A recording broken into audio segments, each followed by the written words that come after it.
Dito po kami ni Dadang sa laundry. Kasi magtatanim na siya ng seeds. Hindi kasi kami natuloy ng nakaraang araw na sabi namin magtatanim kami. Lagyan niya muna ng mga lupa.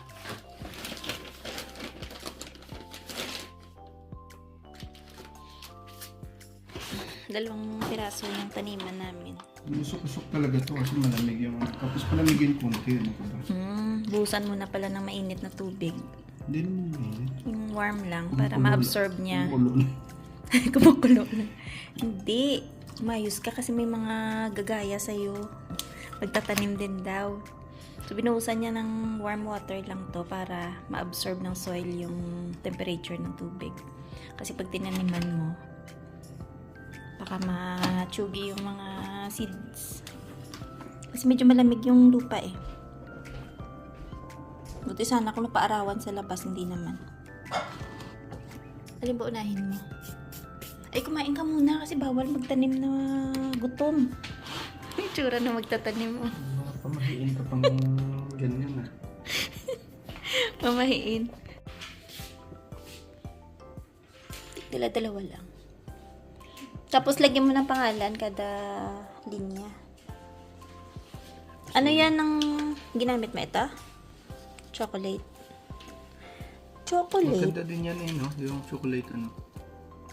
Ito naman. Ano ito? Wala naman nakapangalan kung ano to. Roma ba to?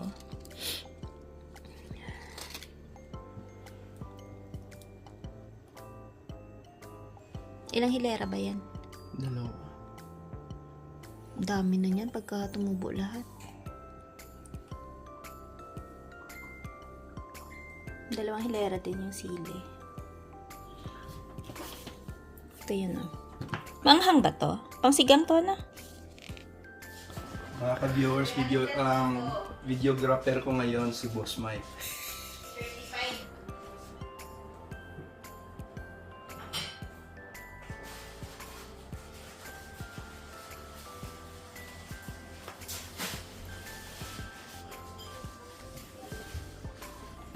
Wow, may pa-close up pa. Nagre-record ba ang tanong? Dapat kasi ganyan mag-video. Wow! Tinuturuan mo pang vlog. Yung isa kasi siya laging panakaw lang sa video. Paano? May laging may nagtatago. Laging may nagtatago kasi kaya panakaw.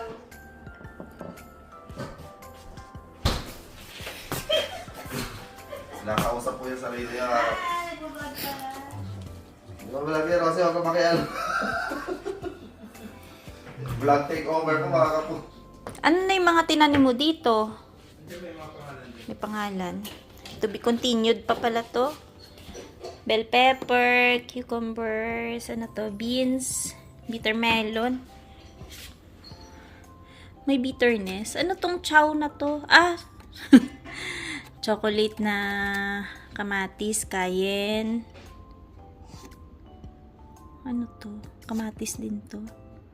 Marconi, okra, long beans. Yan, meron pa dito. Itong part na to wala pang tanim. Bukas niya itataniman ulit. Ayan. Kasi ito yung maanghang na sili. Ayan, pa-dry muna namin yan. Kasi ano to eh, galing to sa fresh na sili. Dito lang siya sa bintana para maarawan. Morning mga ka-viewers. Ayan. Hello mga ka-viewers. Welcome back po sa aming channel. After 1 month, makabalik na rin tayo sa doktor para magpatingin ng mata.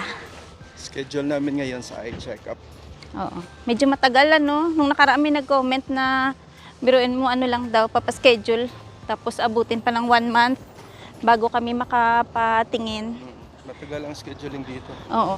Tingnan natin kung ano yung magiging resulta ng check-up natin kasi matagal na rin hindi kami nakapatingin ng mata.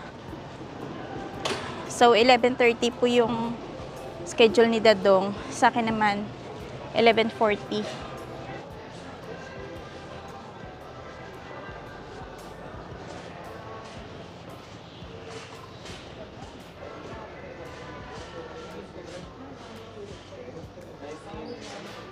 Ano si Dadong?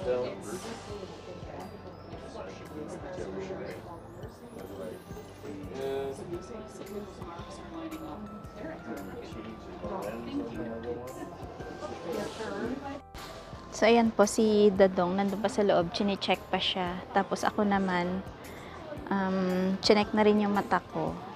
Nagulat ako kasi parang may in-spray na something sa mata.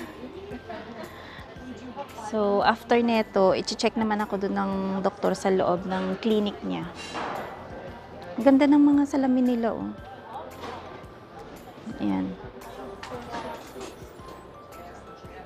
Ito po yung optical hours nila. Tapos, meron silang, ayan, may promo sila, buy one pair of prescription eyeglasses or sunglasses and get the second pair free. March 14 up to April 10th. 9 to 5 pala sila, Monday to Friday. Tapos close sila ng Saturday and Sunday, pati holidays. Tapos na po kami ma-check up ni Dadong. Bale, ako kailangan ko lang ng reading glass. Hindi naman ako in-advise na magsuot talaga ng Reading ng glass lang salamin. naman. Oo. Hindi naman daw kailangan na... Open mo nga. Pero mas maganda, no? Oo, open mo nga pa. Tapos may babasahin. Kasi okay pa naman daw yung mga mata namin. Black lang pa, parang ayoko ng ganitong Healthy daw yung mata namin. Oh. So, ayan si Lola. Ito nababasa mo. Oo, ang clear.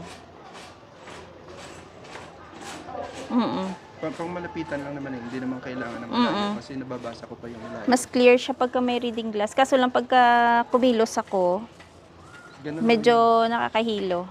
Pero, daw yan eh.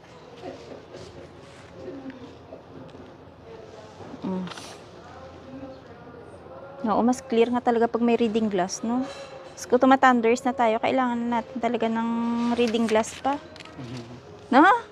Ayan si Lola, o bagay. Oo, medyo nakakahilo lang. Dalawa. Pag malayo kasi daw, sabi niya, nakakahilo talaga kasi Oo. hindi natin kailangan yung pamalayo. So, ayan, pumalinaw na yung paningin namin pag may reading glass. Pero pag malapitan na, ayan na. Medyo nakakahilo siya, no? Mostly lang naman, malabo lang naman mata ko pag yung nagbabasa ng cellphone. Kasi sabi ko nga sa kanya, pag nag-edit ako, yun, after nun, nagbe-blurry ng mata ko. So, yan, nagbabayad na si Dadong ng salamin namin. Ito pala, yung mga frames na to, sample pala nila to. Pag halimbawa nagpagawa ka ng salamin. So, yung mga ganito, depende sa brand. Ito, oh, 49. This is for you or for your wife? So you wanna buy this one, yeah?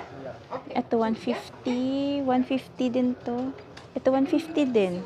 So, depende yan sa lens kung ano yung prescription sa'yo. Tapos, ito yung frame na gagamitin. Ayan po yung rooster rice po ngayon naka-sale. So, bali, March 27 tayo ngayon. Limit 4, bali 30 lang. Dami, oh. Hanggang kailan kaya to? Yan lang. Hindi nakalagay kung hanggang kailan siya. So, dito yun sa Rochdale na superstore. Ito naman, ay hindi siya naka-sale. Asukal. Doon tayo pa sa kabila. Naka-sale yung lace, 275. Yung isang bigas po dito, naka-sale din. Ayan, oh, 28. Limit 4 din. Malaki na rin yung discount kasi yung regular niya, 36. Ito siya, oh, Thai Jasmine Rice. Ayan. Meron dun sa pasukan, naka-display. Meron din dito sa loob. Anetch. Wheat flour. Bumili lang po kami ng coconut cream tsaka yung glutinous rice flour. Kasi magbibilo-bilo kami ni Dadong sa linggo ba? Sa linggo siguro. Dahil 'di ba ano ngayon, Holy Week, so dapat may mga kakanin, mga ganyan.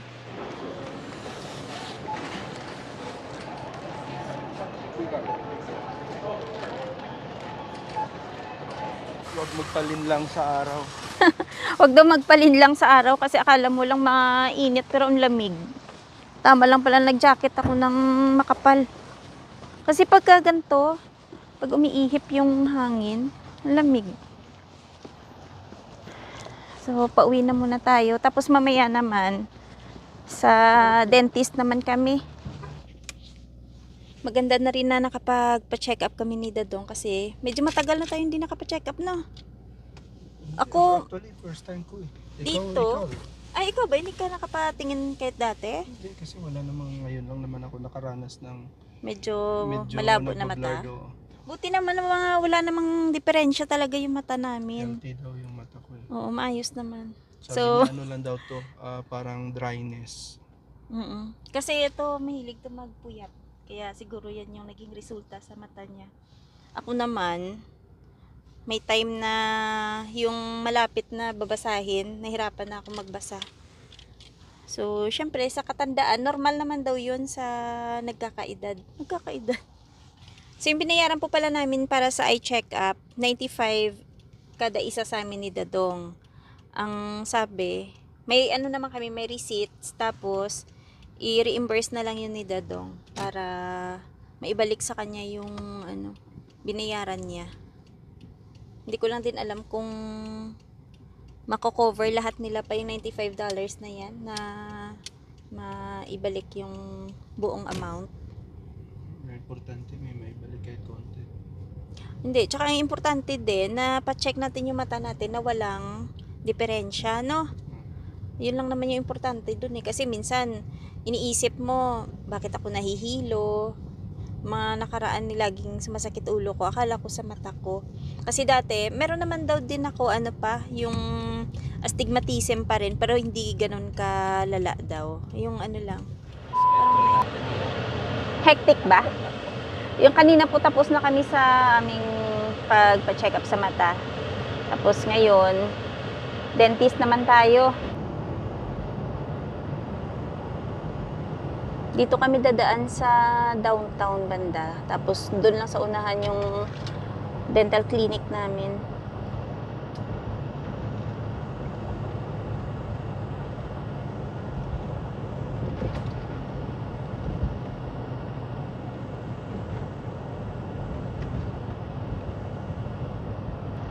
Pag nagpa-set ka ng appointment sa dentist dito, inaabot din ng mga isang buwan. Ng isang buwan?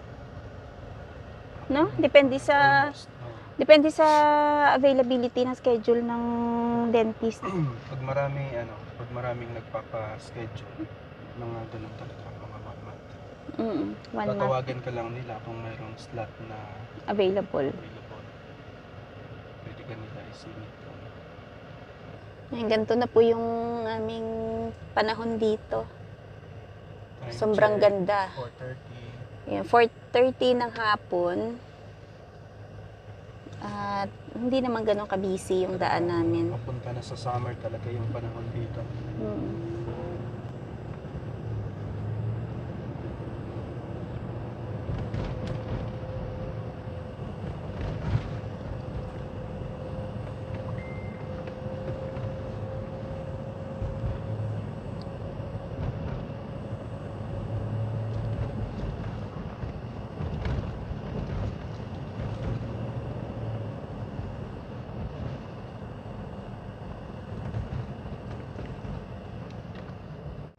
Yung pala kanina, yung about sa pagpa-check up ng mata. Kasi first time namin yun eh. Ang ginawa, hinanapan din kami ng Saskatchewan health card. Akala namin yung Manulife lang hanapin. So pag nagpa-check up kayo, dalhin nyo pala yung health card nyo. Dito po yung dentist namin.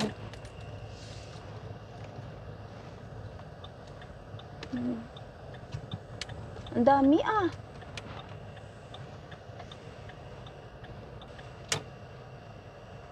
Ang daming nakapark. Baka maraming nakaschedule ngayon for check-up, for cleaning. So tara muna. Try lagay sa pocket. O, dito, oh, sa...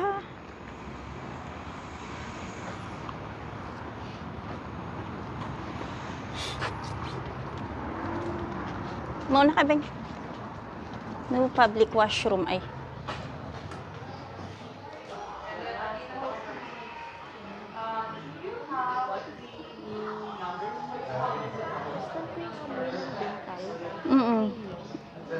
Amoy alcohol. Hold mo muna to. So, ayan po, tapos na kami sa cleaning namin. Wala na akong lakas kasi nagugutom na ako. Ayan o, lamig na naman. Sinuskumin kasi pinigay bubble gum lang. Pangit lasa. Magkano ang binayaran natin, Papa?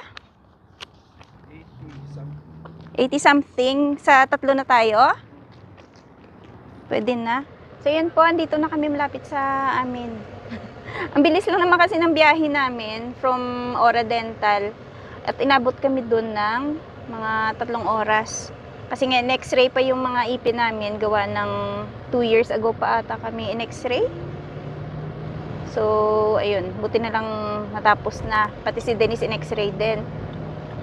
At sa mga nandito po sa Regina, mga kapwa nating Pinoy, pag gusto nyong magpa-check ng ipin, pabunot, palinis, pa-pasta, punta kayo dun sa Ora Dental kasi marami tayong mga kababayan na mga nagtatrabaho doon. So, mas madaling makipag-usap. Sila yung mga nag-x-ray, naglilinis ng ipin. Tapos after nun, may dentist na mag-check talaga sa mga ngipin natin bago tayo umalis. Ayan. Matagal na rin kami na nagpapalinis doon sa Ora. Medyo madami lang din talaga yung mga nakapila kasi sa dami ng mga tao na siguro dito pa, no? Dati hindi ganoon ka dami, no?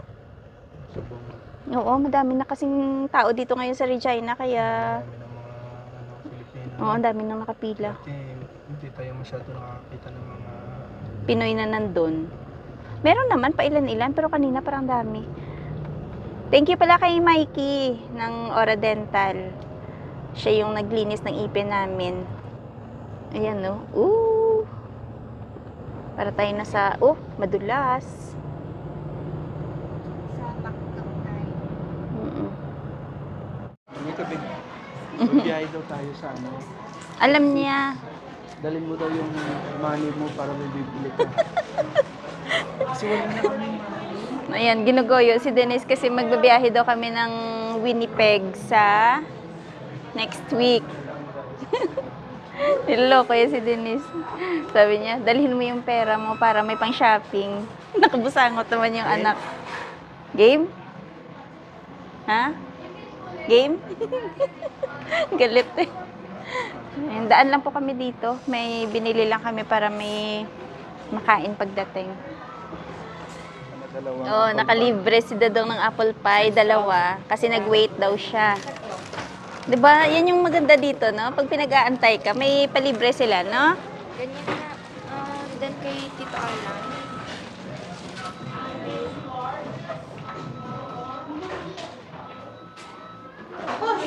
Push! Ayan, tapos takbo kasi ang ginaw. My goodness. Ayan, takbo na tayo kasi ang lamig. So hanggang dito na lang po yung aming video for today. Maraming salamat at ingat-ingat. Bye-bye. Sa mga hindi pa po nakapag-subscribe, pa-like it ang video tsaka pa-subscribe na lang. Bye-bye! Ha? Fortune cookie.